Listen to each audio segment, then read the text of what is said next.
શ્રી વલ્લભાધીશ કી જય, ગિરિરાજ ધરણ કી જય, શ્યામ સુંદર શ્રી અમને મહારાણી કી જય, શ્રી ગુસાઈજી પરમ દયાળ કી જય, શ્રી ગોકુલનાથ કી જય, દાવ દયાળ કી જય, श्री नवनीत प्रिया लाल की अपने माथे रखता सेव्य स्वरूप की जय। बधाई वैष्णव ने जाजा करीन जय श्री कृष्ण। गोकुलनाथ जी ना प्रागट्य उत्सव ने खूब खूब बधाई, खूब खूब बधाई, खूब खूब बधाई। आज गोकुलनाथ जी नो प्रागट्य उत्सव माला तिलक માટે જેણે પ્રાણની પરવા ન કરી તો આજે હું ને તમે આ માળા અને તિલક ધારણ કરી શકે। આજે આટલું બધું કર્યું તો એ લોકો બ્રહ્મ સંબંધ લઈ લે છે, કંઠી પહેરવી નથી ગમતી। આટલી બધી જગ્યાએ સત્સંગ કરવા જઈએ મારું ધ્યાન જાય, એમાં 5-6 જણા હોય જ ને મારે પૂછવું પડે તમે વૈષ્ણવ નથી? ના ના અમે વૈષ્ણવ છીએ। ના ના ગળામાં કંઠી નથી ને એટલે મને એલર્જી છે। મેં તુલસીજી એલર્જી મટાડે, સાયન્સે સાબિત કર્યું છે। વળી બીજા એમ કે મને વાગે છે, કોમળ કંઠી વાગતી એવું મેં ક્યાંય નથી જોયું। પહેલાંના વૈષ્ણવ 40 દિવસનું બાળક થાય ને એટલે નામ ભમાવતા, અમારા કાઠિયાવાડમાં એને કાન ફૂંકાવા કહે। એ 40 દિવસનું બાળક કેટલું કોમળ હોય, એની ચામડી કેવી હોય, હજી રતાશ પડતું હોય। એને નવડાવીએ તોય ધ્યાન રાખીએ કે ભાઈ ક્યાંક ચણા લોટ ને મલાઈ લઈએ। અત્યારે આ બધા જાત જાતના એમેઝોનમાં મંગાવ કરે કે આ સાબુ ને આ ને આન, અને પછી સ્કિન બગડી જાય। અમે તો આ બધું કાંઈ જોયું નથી। તો એમને 40 દિવસે કંઠી પહેરાવે, એને નહીં વાગતી હોય, એને ગળામાં કાંઈ નહીં થતું હોય, પણ એવું છે જ નહીં। આ એક બહારનો છે। વળી ત્રીજાને પૂછીએ કે હાય હાય મેં પહેરી હતી, ક્યાં ગઈ? આમ ગોતવા માંડે, આપણે જાણે બધા અલીગઢથી આવેલા। ચોથાને પૂછીએ તમારી કંઠી ક્યાં? એ કે મંગળસૂત્રમાં 2 દાણા નંખાવી દઉં છું।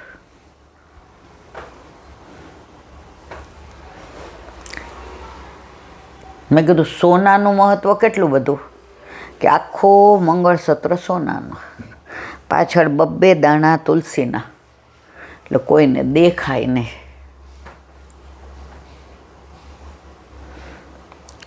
બ્રહ્મ સંબંધ લીધું છે તો ખુમારેથી કહો ને હું વૈષ્ણવ છું, આવું કરવાની શી જરૂર? મને પ્રભુ એવી કૃપા કરી છે, મારા પાકીટમાં 5-7 કંઠી હોય। હવે બ્રહ્મ સંબંધ હોય એટલે 2 કંઠી પહેરવી પડે, એટલે ઘણા એમ ના નહીં લા બેન એક હાલશે। મેં તમારે બ્રહ્મ સંબંધ છે કે નામ મંત્ર છે? એ ના અમે બ્રહ્મ સંબંધ લીધું છે। જો બ્રહ્મ સંબંધ લીધું છે તો તુલસીજી 2 પહેરવા પડે કંઠી। એમાં ઘણા બધા ભાવ, ઠાકોરજીને સામનીજીનો ભાવ, વલ્લભને વિઠ્ઠલનો ભાવ, ઘણા બધા ભાવ છે, એની ચર્ચા આપણે અત્યારે નથી કરતા। અમે નાના હતા ને તો કંઠી ઘણીવાર તૂટી જાય એટલે અમને શીખવાડ્યું કે એ કંઠી અહીં મૂકી દેવાની, બીજી ન પહેરો ને ત્યાં સુધી કઢાય નહીં। તમે પગલું ભરો ને તોય તમને પાપ લાગે, શ્વાસ લ્યો તોય પાપ લાગે। કારણ શું એવું કોઈ દી અમે પૂછ્યું નહીં, અમને કહ્યું નહીં।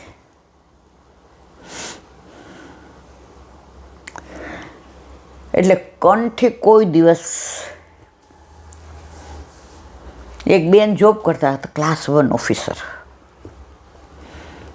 હવે એના ઘરમાં પરંપરાથી બધા વૈષ્ણવ ને એના જ્યાં લગ્ન થયા ત્યાંય વૈષ્ણવ. હવે આ બે નામ જરા રૂઆબવાળા. ઘરેથી નીકળે એટલે ગાડી સ્ટાર્ટ કરે ને એટલે કંઠી કાઢીને પાકીટમાં મૂકી દે. પછી જેવું ઘર આવવા થાય એટલે પાછી કંઠી પહેરી લે. રાતના બેડરૂમમાં જાય એટલે કંઠી કાઢીને મૂકી દે. સવારે ઉઠે એટલે પહેરી.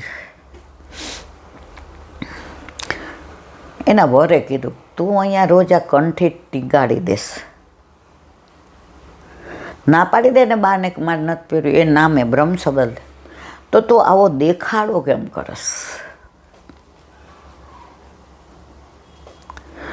એ કે કંઠીથી મારું વ્યક્તિત્વ દબાઈ જાય છે. અરે તારી ભલી થાય, કંઠીથી તારું વ્યક્તિત્વ દીપી ઉઠે. આજે ડૉક્ટરના પગનું બતાવવા ગયા, બહુ દુઃખ એટલે. માંગરોળવાળા બેન એના વરનું ઓપરેશન કરાવવા આવ્યા હતા. યુટ્યુબમાં મને બતાવીને કે તમે આ જ છો ને? મેં કીધું હા. તો એણે 2 કંઠી પહેરી હતી. એના વરે ઓપરેશન કર્યું તો 2 કંઠી પહેરી હતી. મેં કીધું ધન્ય છે તમને. મને કહેલા બેન આપણે સૌરાષ્ટ્રમાં તો કંઠી વિના શ્વાસે ન લઈએ.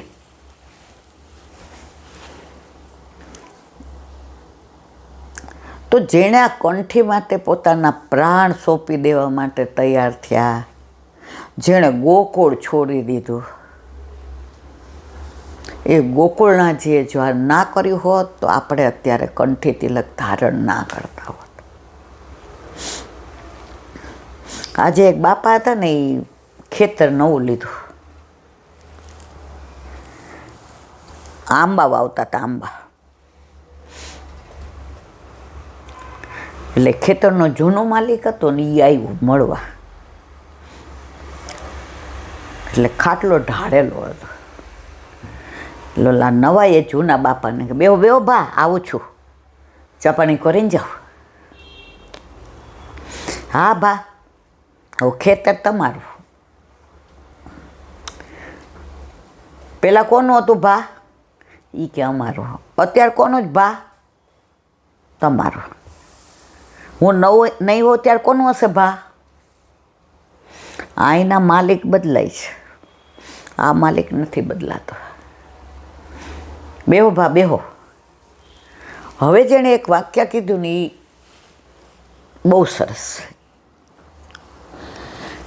જૂના બાપાએ કહ્યું, ભા આ આંબો અત્યારે વાવો છો, આમાં તો ફાલ 10 વર્ષે આવે ને 20 વર્ષે, તમે તો હવે 80 વર્ષના.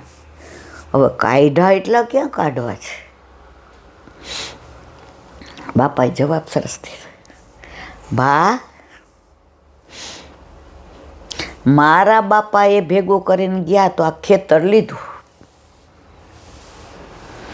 એ તો વાપરવા રહ્યા નહીં ને, પણ એ સાચી રીતે કમાણા હતા. તો આ ખેતર ભા તમારું કેવું આમ રળિયામણું જુઓ, એક આંબો જ નહોતો. તો હું વાવીશ તો મારા પૌત્રને એ લોકો તો ખાશે ને. એમ જો આપણે આપણા સંસ્કારને પરંપરાને નિભાવીશું તો આપણા પછીની પેઢી નિભાવવાની છે.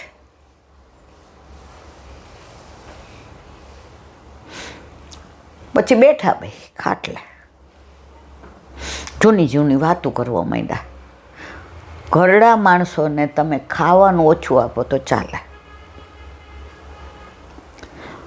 વસ્ત્ર ઓછા લઈ દો ચાલે, પણ એના જૂના સંસ્મરણો વાગોડે ત્યારે તમે પ્રતિભાવ આપો ને, હે પપ્પા એવું હતું, હે મમ્મી એવું, રાજી થાય. હવે અત્યારના છોકરાને તો સલાહ દઈ તમારો જમાનો ગયો, એટલે તમારે અમારી બાબતમાં બોલવું નહીં. એ જ વસ્તુ એના છોકરા સાંભળે એટલે એ પછી કહેશે પપ્પા તમારો જમાનો ગયો, અમારી વચ્ચે બોલવું નહીં. તારા પછી મારો અને મેં પછી ગારો. એ બે વાતો કરતા હતા. ભાઈ કે કેવો જમાનો આવે છે, લાખો રૂપિયાના માણસ ઉપર વિશ્વાસ નથી, પણ 100 રૂપિયાના તાળા ઉપર વિશ્વાસ છે. આપણા વખતમાં બાજુવાળાને કહીને જાય ને કે અમે જાય છીએ હાંચવજો, પછી હાંચવણું નહોતા દેતા, તાળું નહોતા મારતા. આપણને વિશ્વાસ હતો કે આપણા કરતાં આપણા ઘરને વધુ સારી રીતે સાચવશે. જ્યારથી વિશ્વાસ ઓછો થયો ત્યારથી હાચવણા આવ્યા. વિશ્વાસ તૂટ્યો ત્યારથી CCTV કેમેરા આવી ગયા.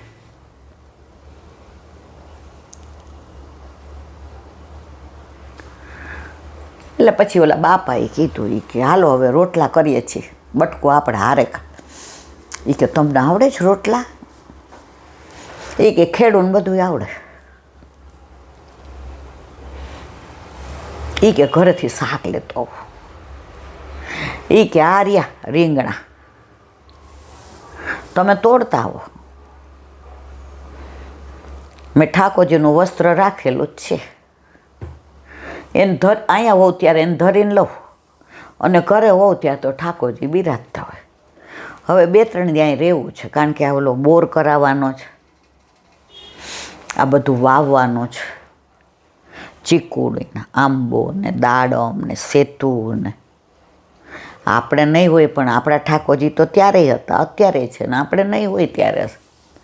મારા વાલાને ઘરનું કામ આવે ને ઓર્ગેનિક, લઈ આવો જાઓ રીંગણા. એ કે ઓલા તોડી આવ્યા, ચૂલા ઉપર શાક વઘારી દીધું, રોટલા અને ગાય દોઈને દૂધ લીધું, વસ્ત્રજીની સેવા હતી, ધરાવ્યું. હાલો બાપલા.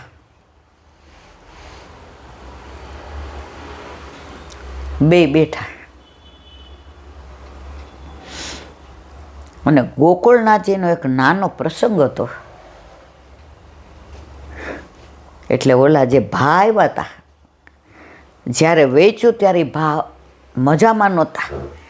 બાપનું ખેતર વેચવું પડે એટલે એ હોય કે આ પડે હોય, પણ આમનો સ્વભાવ જોયો ને બા આ ખેતર આજે તમારું હતું, કાલે મારું, પરમદી બીજા. ખેતર બદલાશે, આપણે નહીં બદલાવાનું, આપણી વૈષ્ણવતા થોડી બદલાઈ. કે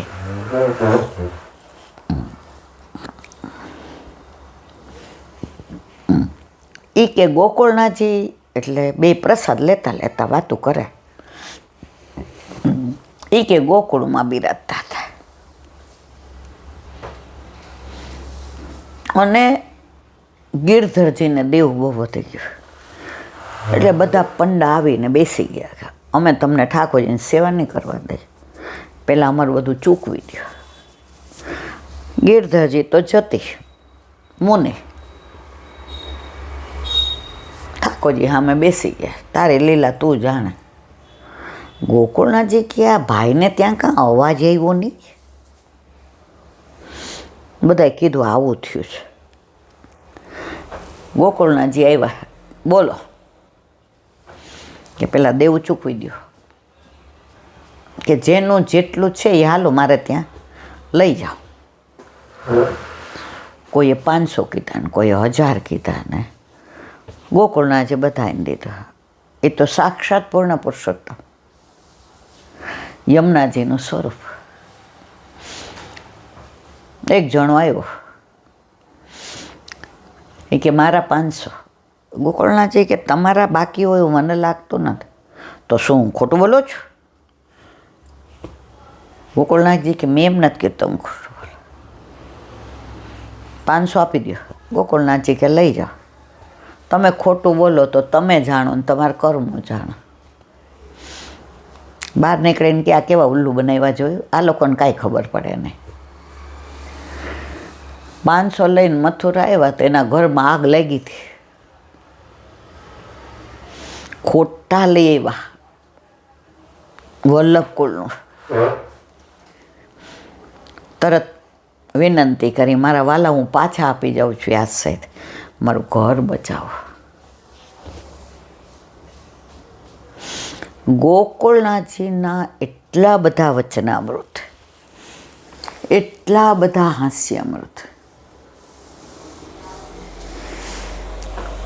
કે જો એમના પ્રસંગો કહીએ તો આજે પાછું આ તો રહી જ છે. અને આજે દુખાવો બતાવ્યા ડૉક્ટરે કીધું કે પાણીની બધું ઘણી તકલીફ એટલે બહુ છે, પણ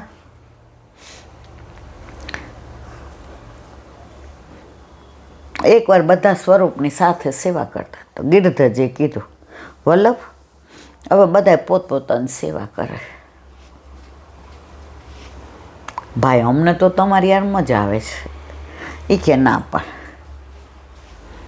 ગોકુળનાથજીએ ક્યારેય ક્યાંય વાંધો લીધો નથી. તમે જેમ કહો તે. એમના વહુજીનું નામ પાર્વતી વહુ છે. એમના સેવકો એટલા દ્રઢ. ગોકુળનાથજીનું પ્રાગટ્ય અડેલમાં, પણ ગોકુળ એમનું પ્રિય અને ત્યાં જ રહ્યા છેક સુધી. વધુમાં વધુ ગોકુળનાથજી રહ્યા હોય તો ગોકુળમાં.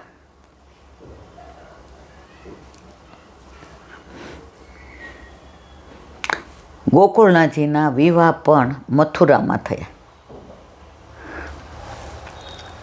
એકવાર યમુના પાન કરતા હતા ને તો એક ગોર મહારાજ આવ્યા. એ કે લે તું તો શૃંગાર ઘાટ ઉપર કરો શીખીએ. મેં કીધું ઓલો વિશ્રામ ઘાટ, આ કેવી રીતે શૃંગાર? મને કે તને ખબર નહીં? મેં તો ના, વ્રજવાસી ગમે એટલા નાના હોય કે મોટા હોય, તું કે ને એમાં પ્રેમ બહુ હોય.